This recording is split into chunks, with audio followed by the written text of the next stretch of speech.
Howdy, all of you delish people. I'm here today to review From Season 1, Episodes 9 and 10. Some young, dumb, and full of From. And Point Break reference for you. And so it's been a while since we've gone on, because hiatus of show, to go on and see what is to be happening with this show. And I honestly come back to the show in frustration. To really say here, it's like, wait a minute.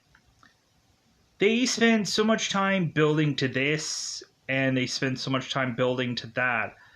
And now when I see, like, this thing is, like, built and put together, and, like, it seems that everything is, like, gonna pan out, I feel like we're just gonna turn around and just be like, well, yeah, that was a wasted at bat. Like, that was a wasted opportunity.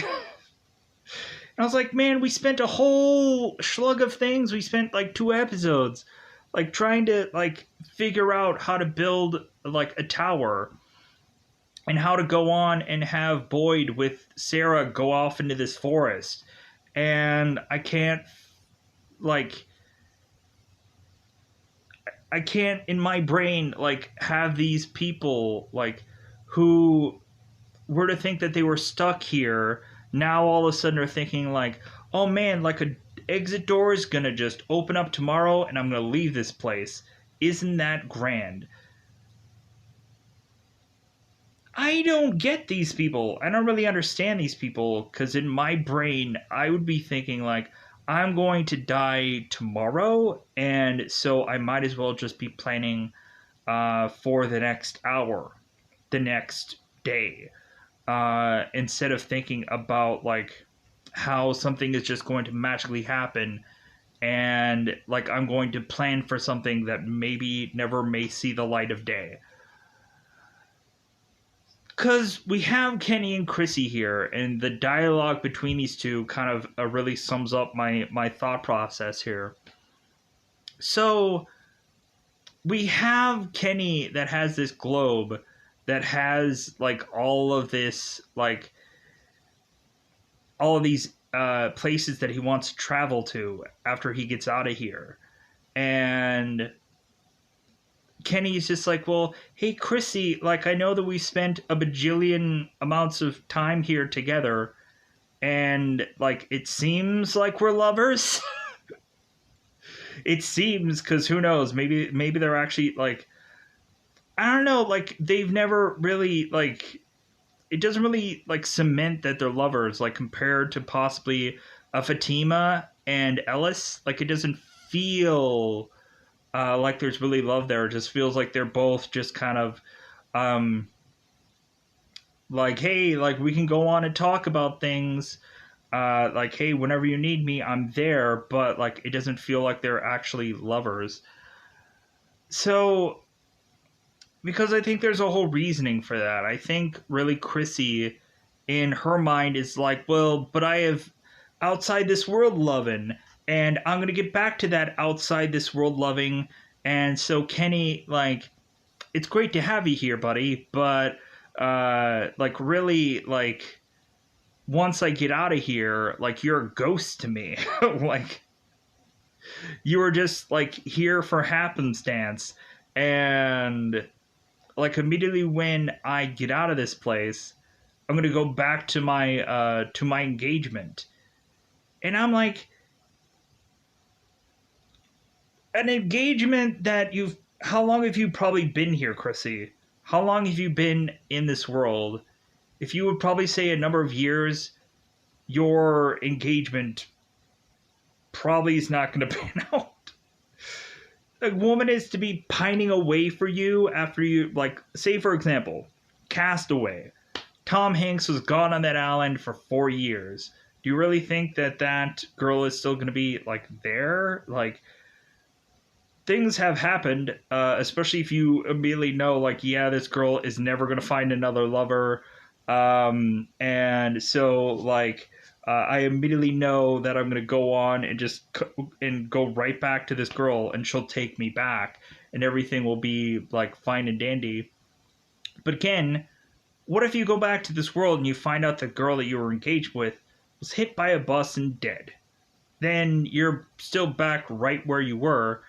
And now you're telling Kenny, it's like, well, but outside Lovin', and then when Chrissy is to go on and go back to her world and is to think that a woman is still waiting for her, and then that woman's dead, Kenny's just like, well, I'm in Iceland right now, like, or I'm in Greenland right now. Oh, that's too bad. You had your one shot and you blew it. So, but again, either one of these people could be dead tomorrow. Plus, also, is Chrissy going on, and is she training anybody to take her place if she dies? Because we have Chrissy, who seems to be the only one that has doctor skills here. And also I'm thinking in my brain, like, how is it that they can be able to afford or be able to have certain medications? Like, say for example, there's certain people that have certain ailments or have to take certain medications. How soon before that just starts to run out? And they've never gone on and said one thing about that during this whole story. Like, what if somebody had to go on and take antipsychotic meds, and all of a sudden they're like, hey, yeah, I'm kind of running a little thin on my antipsychotics. Like, how is it that that's never come up in X number of episodes? You would think that that would be the one thing that they should honestly have brought up. Because what if somebody has to take diabetic medication or something like that, insulin? That hasn't come up on this show. I guess this world perfectly picked healthy people, and I don't buy that whatsoever. Like, I would eventually probably see somebody croak dead because of asthma or something like that within this show, realizing that they've run out of certain medication for certain people. And I'm just kind of hoping that they kind of do that within possibly episode 11 or somewhere further into this story. So I go into these episodes in frustration. There's little things here and there that I enjoy, little banters where, of course, we have Jade, who, of course, is called Jim, these goofy names like Teacup and whatever. But then we turn around and we have, of course, Julie sticking up for her own father. Because it's like, well, hey, he's the only one here really coming up with all these things and helping you. And we just consistently have Jade, who is to think that he's just better than everybody. But he does come up with these ideas, so give him that. So it's kind of yeah, he's an a-hole, but eventually he's useful. He's a useful a-hole, so give him that.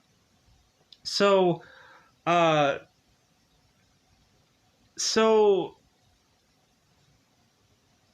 we have this Blair Witch thing going on with Boyd and Sarah in these episodes, and immediately, if you know exactly what I'm talking about, because you've seen Blair Witch Project, and you've also I was just kind of waiting at some point for Boyd or Sarah to go right to the screen and be like, I'm so afraid, I'm so scared, I don't know what's going on. But yeah, we have this Blair Witch Project kind of moment, and we weirdly just have a huge cluster of webbing that doesn't make any rational sense for why it's there in these episodes. I'm just okay, something spooky to make us just kind of what's gonna happen here, to really just kind of turn around and just be well, wait till next week. So much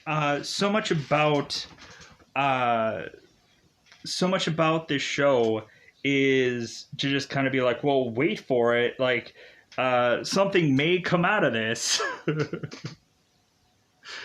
Man, because like now we've kind of gone on and have a number of episodes that have just showed us it's like, well, yeah, just kind of wait till they do something. Hopefully they will. Anyways, so with that said, yeah, I've been talking for 10 minutes. Let's just go into spoilers. Let's go and talk more about these episodes. And hopefully I'll be able to remember everything because there's a lot. Even though there's really just a couple of projects going on here, there's still a lot going on. So let's go on and double five this bad boy up. Because it's about that time to just go into this thing that, of course, is called spoiler time. Spoiler time, it's about the time you can spoil these episodes. So we go on and have the group at the post office kind of get ready for their night and to go on into the post office. And so within the next morning, we find out that Eric, some rando guy that I don't remember ever like being like an important part of this show ever, all of a sudden we go on and we find out Eric is to take his own life, is to create his own noose, and is to go into the bathroom and take his own life. So all of a sudden now we have a number of people that are grieving for some rando guy that I was like, wait a minute, huh? Like, when was Eric that same guy? Or no. Yeah, like, I was like, Eric wasn't the same guy that was with that whole, like, girl in the window situation because she died. So yeah, like I was like, how is exactly Eric tied to anything? And he's not. So pointless? What was the point of that? I don't really get it. But pushing on. So, because we have Kenny who's talking to Chrissy, and Chrissy has this story about how Eric was somehow important in the show. Where it seems that that this guy, of course, was to be like hyperglycemic, and so it seems that he was to have to give up bread. And that's what kind of made me think about the whole, like, well, what if somebody is like diabetic, or what if somebody is to be asthmatic, or like does that ambulance all of a sudden have like all this equipment for every kind of thing? I doubt it. So like, is there a pharmacy that we don't know about in this show that's gonna last them for quite a while? Because the shelves just continue to like restock themselves somehow. Because we of course have cows and pigs and all kinds of these animals that just kind of come out of nowhere. Like, did drugs just fall out of the sky?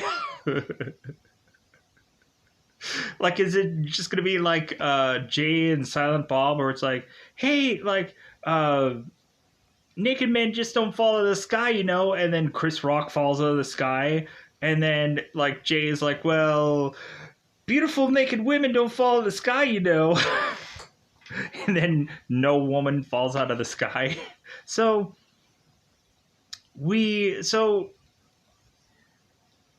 Chrissy's to talk to, of course, Kenny about like how this one guy Eric was mentioning that, like, well, hey, like, so seriously, I have to go on and I've already given up so much. Now you guys want me to give up carbs? So, but it's like to kind of keep this guy alive. And so really it's like, well, hey, like, you can have bread, but you'll probably get sick. So, what happens here in this episode is they're wanting to now put up this whole tower thing. And like they kind of said in the other episodes, where it's like, hey, like, get all the car batteries together and put everything together, because now we're going to try to make this tower. So they're like carpentry, and everybody's kind of putting these wood pieces together to construct the tower of which that they are to like have thought through. All of a sudden we go on and we find out that they took all of the car batteries, and they realized like Jade realizes with Jim here that more than likely they can go on and use these car batteries to power up this thing, but they don't know how long it's really going to last for. Like, it could be for like 10 minutes or it could be for an hour. Like, they need a much more like sustainable like power source to get them to be able to endlessly go on and be able to put this whole power thing together, or this whole tower thing together, and be able to use like the electricity to go on and be able to do this whole signal thing. So Jade and both Jim are scratching their heads, just kind of going on like, yeah, we don't know what we're gonna do now. And so Ellis kind of comes in there and is seeing Jim just kind of like, it looks like he's praying, and Ellis is like, well, like, are things really that bad? And Jim is like, well, no, I'm just trying to like figure out, I'm just trying to like kind of shave off some worry lines or something like that. And so Alice is like, well, okay, like, all right, like, just kind of questioning things. So we have, of course,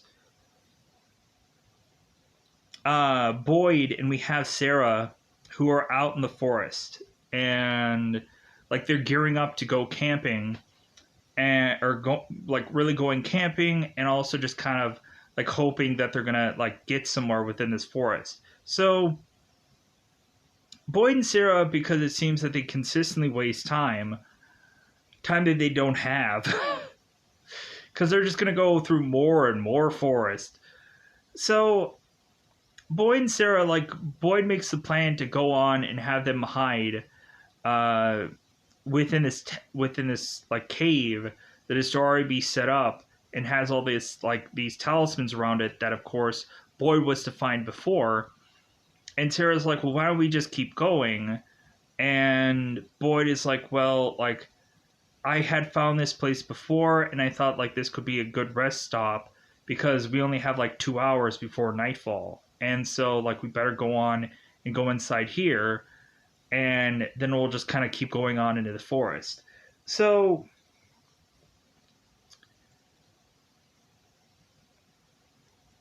we go on into this episode, and I'm gonna bounce around a lot. I'm not gonna perfectly like go on and have everything just really just planned out perfectly. So transitioning, Donna, after going on and possibly having to lead these people for the longest time, and seeing that one of them is to kind of just take their own life because it's like hey, like, we might as well just like we're just gonna die here. So like, either way, like, we're never gonna go back home. And so Donna is to see this one kid take his own life, and so Donna is to be at this point where like the guys are asking for more wood, that it seems that Donna is just kind of tired of possibly being a leader here and having to like go on and consistently try to like have somebody come to her and say like, okay, we're gonna do this now, okay, we're gonna do this now.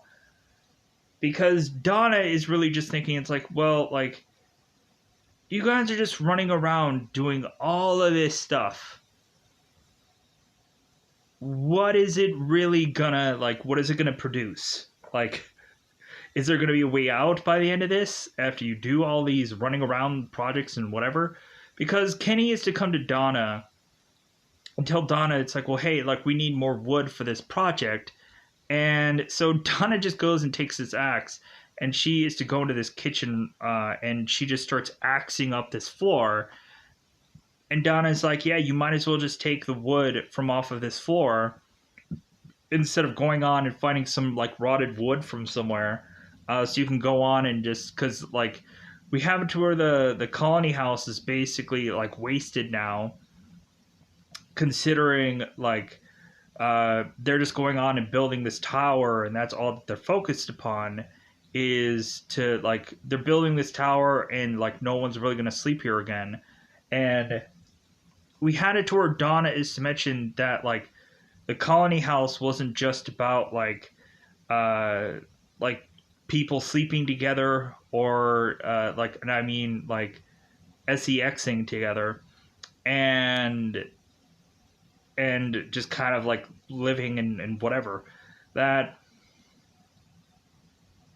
And so Donna is to go on, and after she's to go and chop a hole into the ground, she's just kind of done. She goes on to eventually just go to the bar, and she's talking to the bartender, and the bartender is to mention that this is the first time ever that Donna has really been to this bar. And Donna's like, well, that's because your moonshine is like garbage, like it's just piss water. So we have Donna that is just kind of working off, or just kind of like just working through like her like breakdown, and because Donna is to realize like what they're now putting together is really just going to make the colony house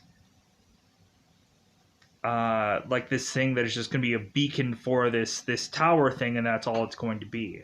That they've kind of like torn apart her home so they can go on and make this tower thing that they don't even know like how productive this will even be.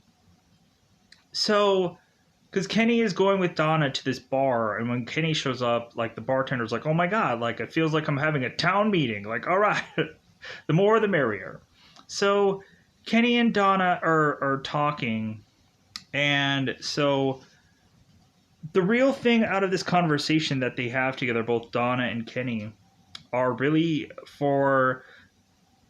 really for Donna just to say, it's like, well, hey, like if you put this thing together and you spend all of this time, and once you get this done and it doesn't pan out, it doesn't all of a sudden like have this exit strategy for these people, and once you do this and it turns out to be a waste of time, people are going to start turning on you. People are going to start losing faith. And so like you don't want the fallout of what this is going to be. Because once you have a number of people put so much time and effort into something, and then it like turns out to be bubkiss, then you just have like riots on your hands. You go on and like you just have people that are just like, well, like I'm gonna be only out for myself and I don't really care about anybody anymore. Or really like we're gonna go on and somebody's like, well, I have another plan, and then whoever is to have the next another plan, nobody's gonna listen to that person. It's just gonna be like, man, like I'm just gonna go to my house and just chill. Like we're probably gonna die soon. We're probably gonna die tomorrow. So like, what do I need to listen to you for? So that's what I kind of feel will be the fallout after this episode. So, because we go on and Jade and Jim are to still figure out the power source problem. And so Jade is to go on and is to complain, and is to think that Chen Lu can't understand him, And so he can just kind of complain about everything, on how like everybody sees him as someone here, and that everybody's to see him as the answer guy, and that because he's smarter than everybody and all of this stuff. And so Lu or Chen Lu is to immediately go on and just be like, well, hey, like, you want power source? And so she turns on a light and like, power source. And Jade is like, huh? Like, yeah, but that doesn't exactly work. Wait a minute. So Jade all of a sudden is to immediately come up with this idea of what he can do to possibly have a power source. And in the next episode, he ends up going to Jim and talking to him about it. Because Jade in this episode was kind of thinking, it's like, well, if we could only find Victor. And we had Tabitha with Julie and Ethan, and they were going on into this table and wanting to try to put the story pieces of Victor's story together. And Ethan's like, well, yeah, we just got to put all the pages, and it's like a puzzle piece. And it's a very it's very horror story piece where we have all these like decapitated heads and like a body that isn't gonna. So yeah, just a lot of like a picture of horrors. And we have Julie who's like, this is very disturbing, and I don't want to go on and have to thumb through all these pictures to figure out like what the piece of the puzzle is here. So Ethan is still pining away for the fact, thinking that Victor is like off going and doing like something. And I guess technically, yeah, that's the truth, but like we don't actually see Victor until episode 10, and then when we actually see him, I'm like, so like, wait a minute, so we had to wait for like Victor for how many episodes, and now when he shows up, he's just like, hey, I'm here.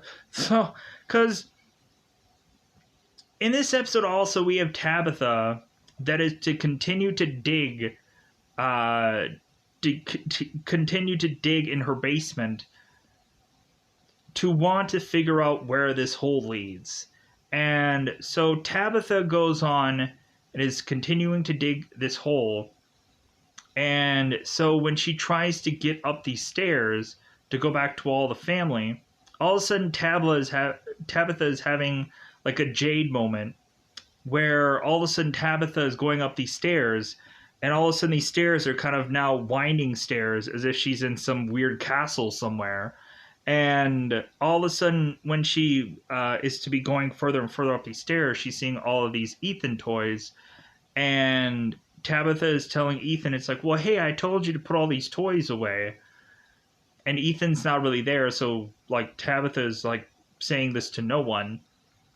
And so all of a sudden Tabitha is to go further and further up these stairs, and she all of a sudden sees Jim just hanging upside down. And then Tabitha just wakes up in this dream, and I'm like, really?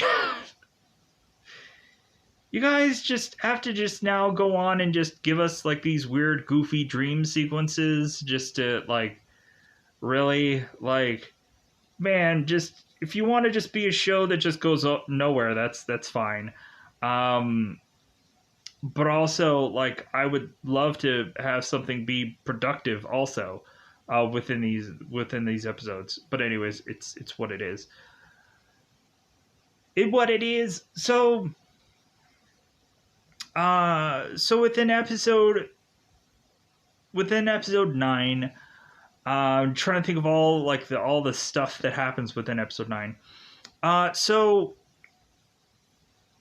we have Boyd and we have Sarah that are going through the forest.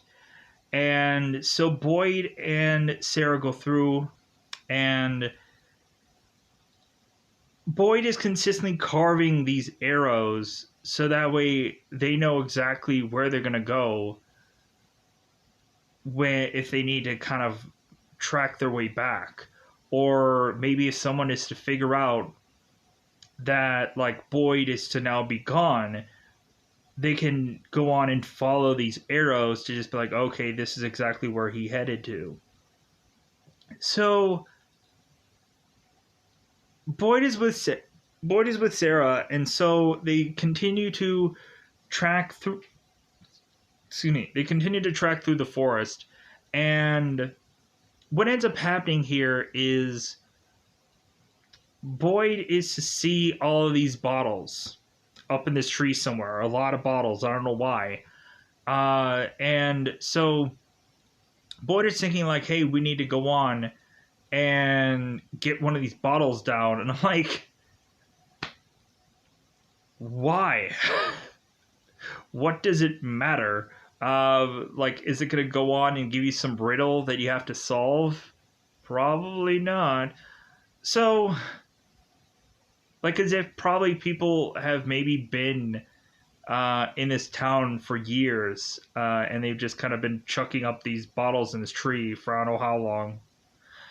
So, or maybe there's going to be some weird reasoning for these whole bottles. I don't know. But anyways, so it seems that all of a sudden these bottles are starting to clang together, and Sarah is starting to have like these clanging of these bottles just piercing in her ears, and she's like, ah! And then all of a sudden Sarah has this seizure again, and so now Boyd has to go on and set up for camp and has this tent together, and now both Sarah and both Boyd are to have like Sarah wake up from the seizure, and she's like, where are we? And he's like, well, hey, I set up camp. And so it seemed that Boyd was to easily go on and take down one of these bottles, but the bottles ended up just saying some year that like maybe this like writing was to be done.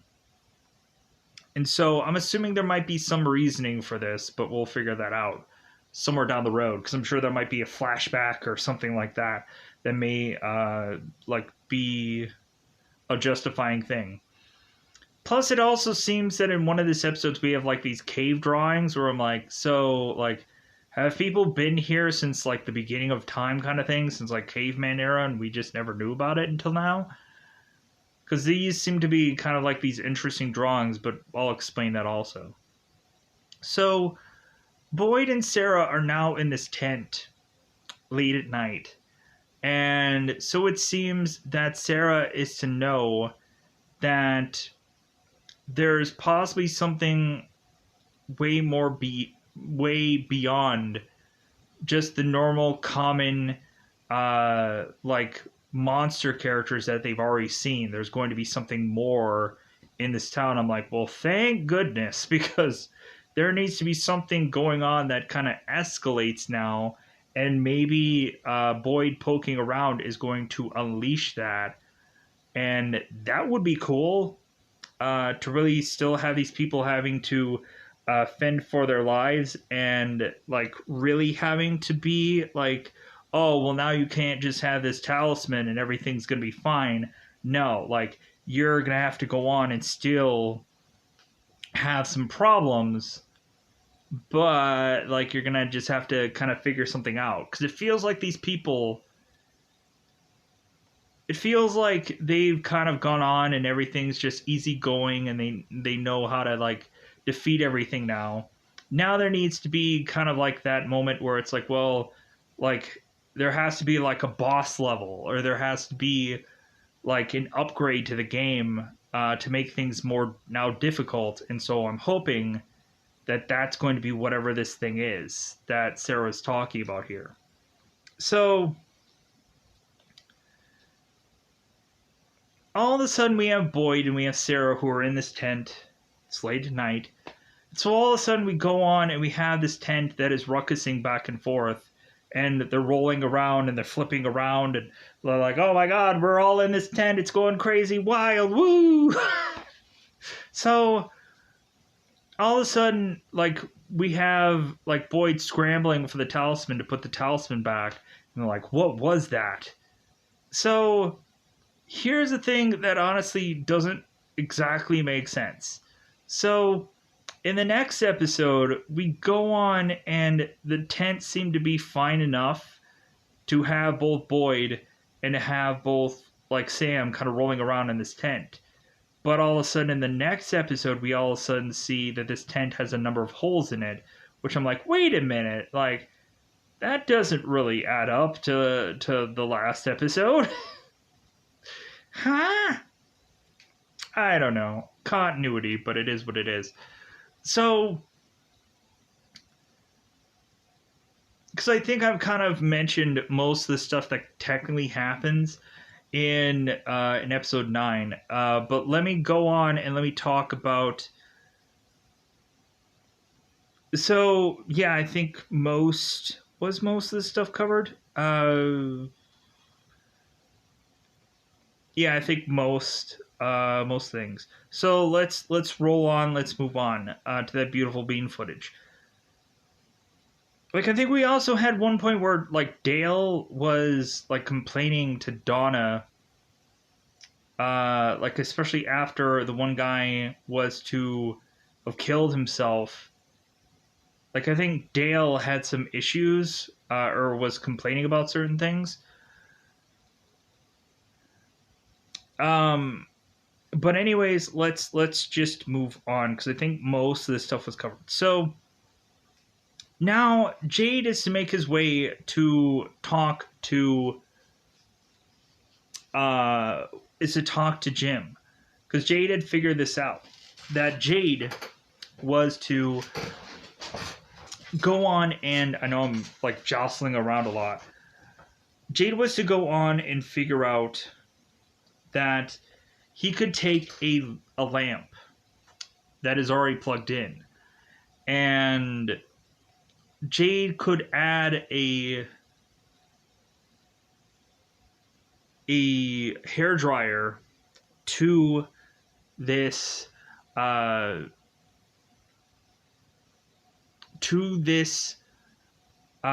lamp and turn it on, because it's all about wires. So Jade is saying like that they can go on and have this power source as long as like they needed to, with the way he had set things up. So now they go on and now they have to get all these lamps together, and now they have this power source, and now all they need to do is put this tower together, get everything lined up, and like they take the whole episode to do that. So we have everybody in the town that now has to go all to get these wires. And so Jim is telling that Chrissy, hey, get all the wires from out of this ambulance, because I'm sure there's a number of them. So that's when we get to where Kenny is to find that he has this lamp that he can't use here, but it's just like a comfort thing from home. And this globe lamp is to have a number of lists of places that he's always ever wanted to go once he gets out of here. And then Chrissy's just like, well, like, this list is really cool. And Kenny's like, well, yeah, maybe if we do get out of here, maybe you and I can go off and like do this list. And Chrissy's like, well, that's good and all, but like I'm technically engaged when I get out of here. Like, so yeah, like that's probably not going to work out. And so Kenny's like, oh, okay. But so we have this moment just to really have Chrissy go back with Kenny and to just kind of reconfirm to him, it's like, well, hey, like, but I'm still here for you, like, because like we're both here. Like, I would immediately just, if I were Kenny, I would have went right to Chrissy and said, like, you could die tomorrow. Like, and like, if you're still pining away for someone else, that's great and all, because I would rather like go on with my life while I'm still here. So like, if you're just kind of humming and hawing about me, then like, let's call this done now. Like, I would like to just go on and find somebody else that is probably going to die tomorrow that has that same mentality and be their boyfriend, be their whatever. And so, like, if I'm wasting time with you, let me know, because then I can just move on, and like I can find someone else who is seemingly more interested than just kind of pining away for something that may or may not happen when like it's kind of cutting to like the cutting to the quick, but like at least like Kenny like isn't to have this like 20-year relationship with this girl that all of a sudden, like, when they leave this place finally, that is to be like quickly Chrissy is just like, well, like, our relationship was fun and all, but like that was all just like pretend. Like that wasn't real, because we were in some world that like doesn't make sense. So our love didn't make sense. And that's kind of what it feels like. Really, that like, and everybody is just like having and pining away for things that don't make sense, especially within these episodes. So we have Boyd and we have Sarah that are in this tent as it's torn up. And so now they're opening this tent to find out that they're in this huge webbed up area. And we're thinking like, oh, is there going to be some massive spider, which I kind of hope not, that's just going to come out of here and we're going to just deal with ugly freaking spiders or something like that. But come to find out, we have like unique spiders that are in this place that are to possibly like sting people and are to like have them just kind of like be in weird goofy pain or something like that. Like, what do they have, like goofy spiders in this place? I don't know, this is weird. So because Boyd goes on and is with Sarah, like going through this place, and Sarah is telling Boyd that they should not keep going. That Sarah's saying that someone was to tell them in some other voice that didn't look or didn't sound like the voice that they're used to hearing. Sarah is telling them that like we shouldn't go on, and Boyd is to have this name that he's like, wait a minute, I know this name, and I've only had two other people know about this name, and it's either from Ellis or it's either from my wife, who's Abby. And so Boyd is thinking, it's like, so like you're telling me that like you're talking to a ghost telling me to go back. So Boyd continues to just go on through this environment, through this webbed like environment, to lead him to a person that is crying out for help. So Boyd is continuing to go on hearing this voice, and so he starts like running towards it. Come to find out that this is Abby within all of this webbing, and Boyd is like, honey, is that you, babe? Like, what? Like, huh? And so all of a sudden Boyd is to make it to Abby, and then all of a sudden Abby's to disappear, and then all of a sudden Boyd is to be attacked excuse me, by all these spiders. And so Boyd all of a sudden is to have like is to take his shirt off, and we of course have Sarah that's kind of like batting off all these spiders to help Boyd. And so after Boyd is to go on and get like stung by these spiders or bitten by these spiders, Boyd at some point is losing his f***ing mind, where it seems like he's either in pain or he's becoming crazed or a number of things. But Sarah and Boyd are also trying to quickly get to where they're going because they realize a storm is brewing. So both of them are trying to get to where they're going as quickly as possible, but Boyd is like, where are we even going? Like, what is the point of what we're doing? Like, are we really going to get anywhere? Like, is all this going to be pointless? Like, what are we even doing? So they both just continue to go on, and Boyd needs a minute. He needs to stop because he's getting really like a lot of pain being shot through him, or like he's just kind of in anger and whatever. Like there's a combination of things going on here, and Sarah's just really unsure. And so, like, I guess we're gonna have another moment where they just have to take this break, and maybe they're gonna find some other tent to spend the night, or they're gonna conveniently find some cave because a storm is coming. So we go on in this episode, and like I've hopefully covered most of everything at this point because I'm trying to like put two and two together. If there's any kind of real story that I should be focusing on. So we have them go up and put this whole tower thing together.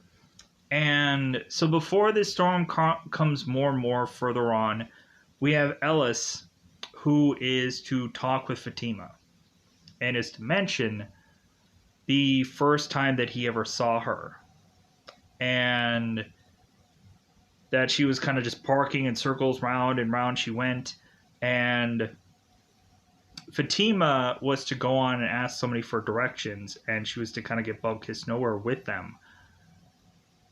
But Ellis is like, well, yeah, that was the first time I ever saw you. So Ellis is to go on and is to realize, it's like, well, hey, like, I think it's about this time that I should go on and finally just propose to you. And so Ellis is to go on and drop to one knee, propose to Fatima, and like, Fatima has like another girl just kind of waiting in the wings. Like, what is Fatima going to tell this other girl? That it's like, well, hey, it's off now because marriage? Or is it still going to be like a marriage, but it's going to be like an open one? A little confused. Just kind of see where this is going. Plus, also, like, we had Julie that had that moment with Fatima that I don't think they really like had a closure moment for. But also, so we have this proposal, and Ellis to give Fatima this ring made out of wire because like there was no ring store around here. So yeah, so like both of them, I guess, are engaged. So we have Julie that has nothing better to do in this episode but just to ridicule Jade when they're at the diner, and Jade is to figure things out, and so we have Jade that consistently calls Jim Teacup, and so Julie confronts Jade about this. It's like, well, hey, stop calling my dad Teacup. Like, call him Jim, that's what his name is. And so Jade is like, yeah, whatever. But I'll call you Sparkplug because I like you. So,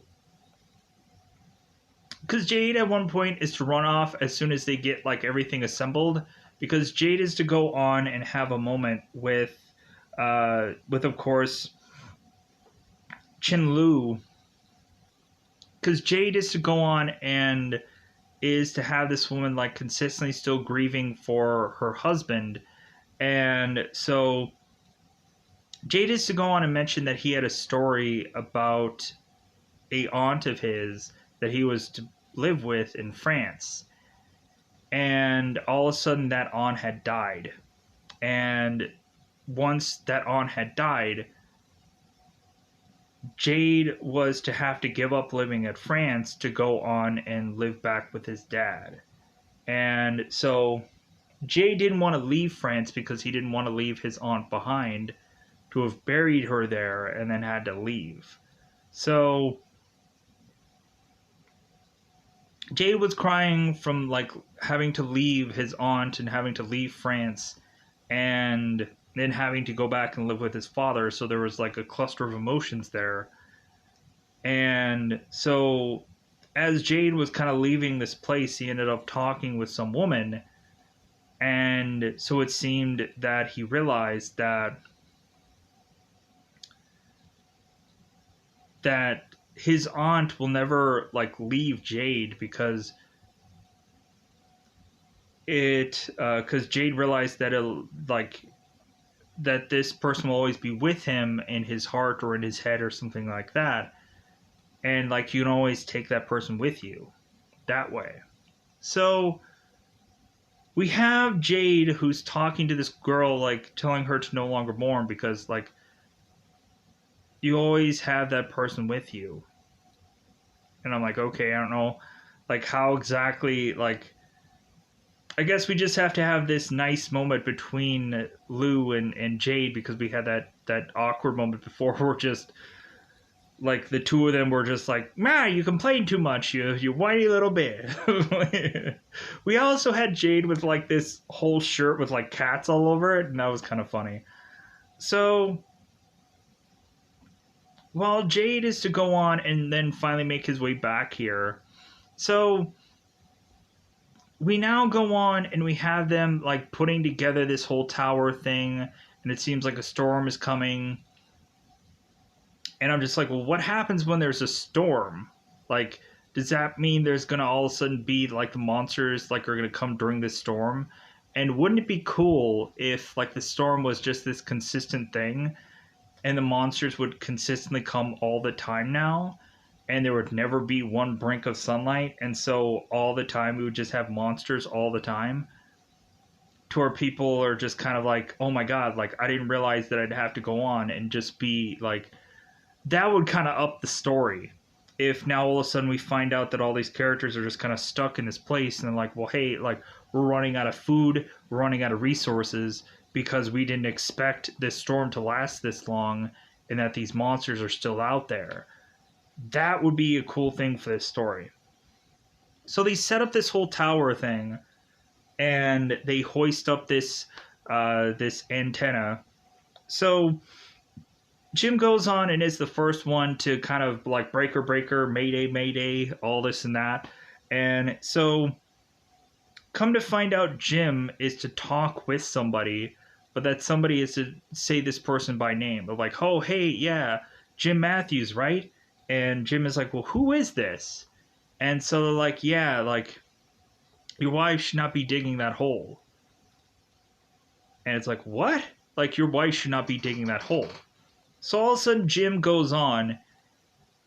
He runs back to his house, and Tabitha is continuing to dig this hole, and she all of a sudden falls through this hole, and now she's talking to Victor, and Victor is telling her, it's like, well, hey, yeah, you should not have dug this hole here because this hole was to lead to this cave, that this is where like all of the monsters, this is where they all sleep.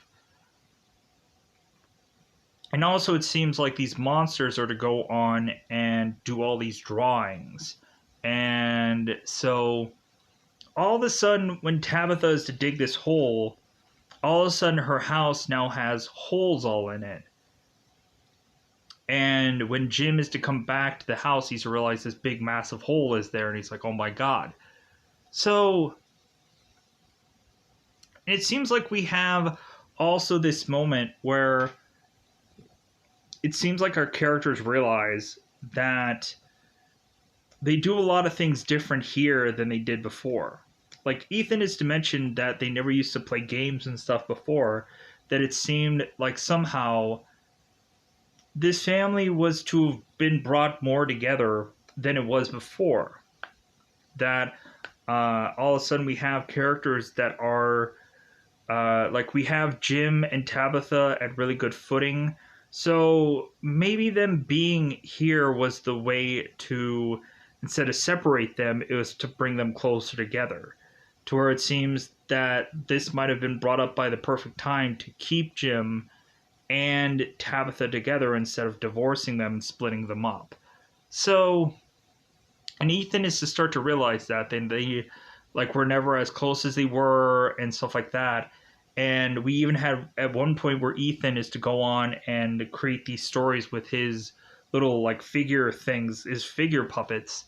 And Julie's like, well, hey, like you want another story? Like I'll make another story for you. And Ethan is like, no, I can make stories of my own. And Julie's like, oh, like they grow up so fast or something like they like, oh, you're all grown up now and now you can make your own stories. Okay. So I'm trying to think of like the any kind of small moments that happened in this episode before I go on into the big finishing up moment. So here's the thing for this tower. I think this tower went on and is to now be a thing that they can no longer use. Because what happens is all of a sudden we have this tower and a bunch of things all just start to break. All the lights, all the lamps are to all break. All the light bulbs are to bust, and so I'm assuming one way or another that radio is toast. They used it once, and I'm sure they won't be able to use it again. And I'm just like, really? Like, so, God, like, they built so much garbage. They built so much stuff for us to probably realize that it's like a fruitless endeavor. We even had a one moment where Jade was to throw in that Gilligan's Island reference, which I was like, yeah, that's so cool. Where like Jade is to like mention that like, hey, it's not like Gilligan's Island where you can just make a radio with like coconuts and some wire or something like that. And like I thought that was funny. But yeah, so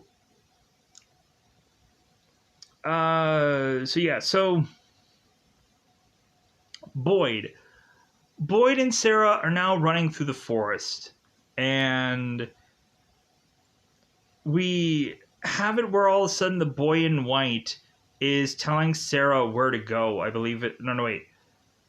Like Victor and Tabitha, like when they were running off, we had the boy in white that was kind of like telling Victor where they should go.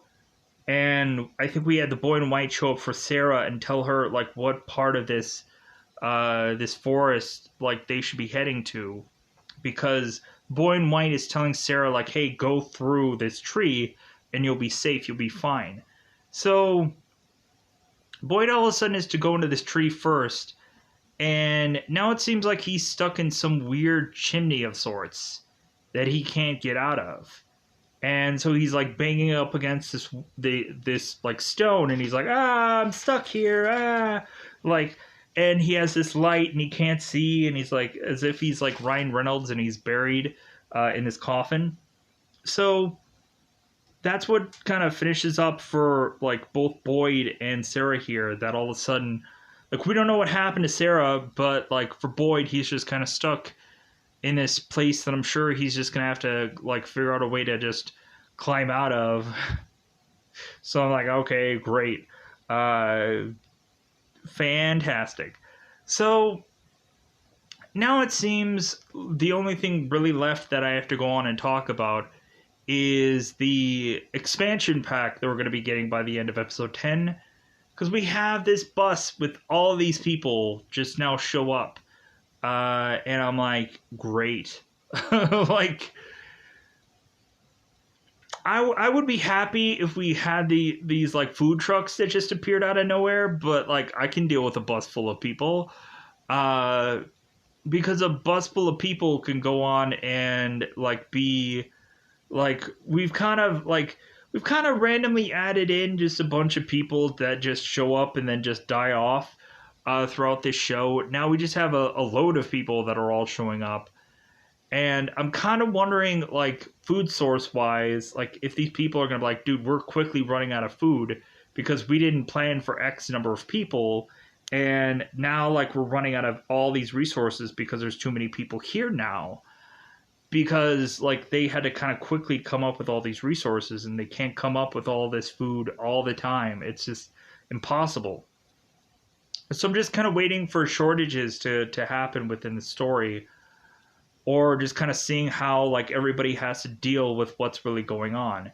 And plus, it may be possible that they're kind of dealing with a brand new kind of something that's going to all of a sudden have a pack full of people on this bus that are going to have to deal with what's going on here. But again, I would actually like for somehow us to just kind of get these like food trucks or something like that that just appear out of nowhere. So that way it seems like we can go on and have a decent number of supplies. Or what if at one point there was like this food distributor like thing where we just had this big massive facility that like no one realized was there, and they could rationalize it. They like, hey, if we have a forest full of webs, like we can rationalize all of a sudden there being this kind of factory out of nowhere that has all this food,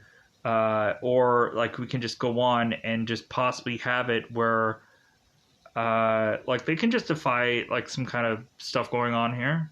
Like we can go on and have them like figure out, like they still haven't figured out how to like I don't know how they even figure out their water source. Like is it all just like from their sinks and they have like this endless water that they don't understand how that's coming? Could that make sense? Could it be the endless water that comes from every sink? Kind of like the light source? Yeah, like that makes sense how all of a sudden they have all these sinks and they don't know where the water is coming from, but like they're continuing to get water. So like they don't have to go on and make like all these big massive wells to like store rainwater or something like that. No, like they just go on and they just have these sinks that have endless water for some odd reason. But yeah, so with that said, I think I've technically covered everything. It took me an hour to do that, so I apologize for how long this is. Because I went on all these rants and I just talked about stuff. Let me know in the comments below how you felt about From Season 1, Episode 9 and 10. I apologize for how long this is, but really at the end of the day, people should go out of their way to just expect that. Just, like, I think both episodes are like 40 minutes anyways. So, like, it's 80 minutes and I talk for an hour. So yeah, so I don't know. At the end of the day, I'm just gonna get out of here. Goodbye, everybody. Bye, everybody.